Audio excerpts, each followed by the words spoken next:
Bato-bato.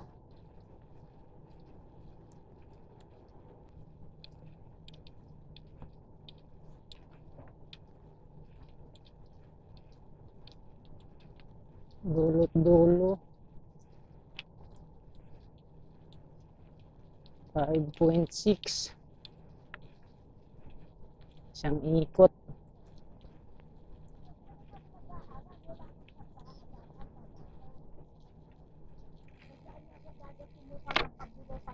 Pagkain nga lang, hirap na hirap pa. Right. Oh. Ano ba yung kabahayan yan dyan? Anong lugar na yan? San Miguel na pala may-ari yan. Oh, San Miguel na. Binili yan. Para sa airport. Ha? Oh, airport. Yan ang pinakamalaking airport sa Pilipinas pag natapos. Bago. Ilang hektarya po ka na to? Daan hektarya to? Yung daan yan. Ayan o. Ayun, hanggang doon, oh, yung ano na yan. Hanggang sa kabila na yan. Oh, yung bundok na tambak na yan. May ginawa ng karsada rin doon eh. Ito, wala nang makitang lupa dito pag natapos yung airport. Ay, lupa, walang makitang tubig. Wala na. Mm. Pagdalitang nga to, pati to. Ang isda, oh. Oh. Malalatang isda. Parang kailan na. Kung ano, yung tubig malalim pa dito, malaki nagsisarado na yan. Oh, yung mga bahay dati, hindi inaabot ng tubig yan. Ilog pala to dito, yung daanan ng ano, bangka. Hanggang araw sa Binuanga sa bahay doon nila. Binuangan. Doon Ng, oh. Eh di, ano yun? Piniaral daw sila. Mawala na sila doon. Mga bahay doon. Dapat may relocation, no?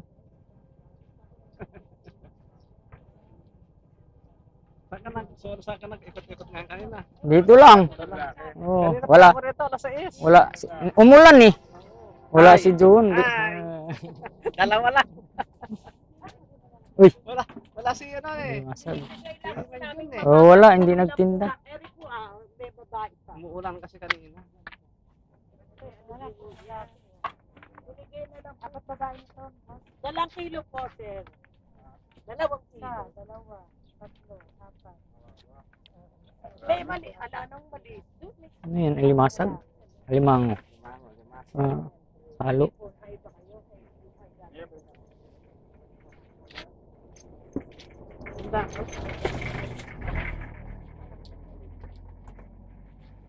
Mga 2000.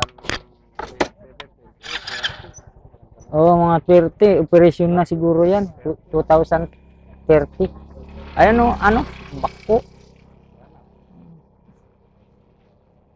Na San Miguel pala yan. Pati na dito. Oh, yun. Lahat na nagtatrabaho dyan. Kanila yan. Ah, para pala umusad siya. Yan. Kasi ano na, Pinak- parang naano siya, tawag ito yung madikit na siya sa ilalim. Oo.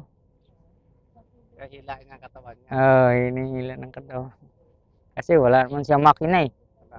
Pang ano eh. Pantakbo. Pang ano lang. Panghukay lang. Pang may tubig. Mm.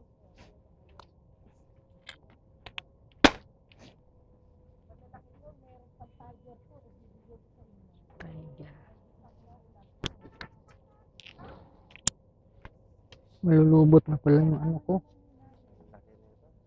Ang lawak. Oh.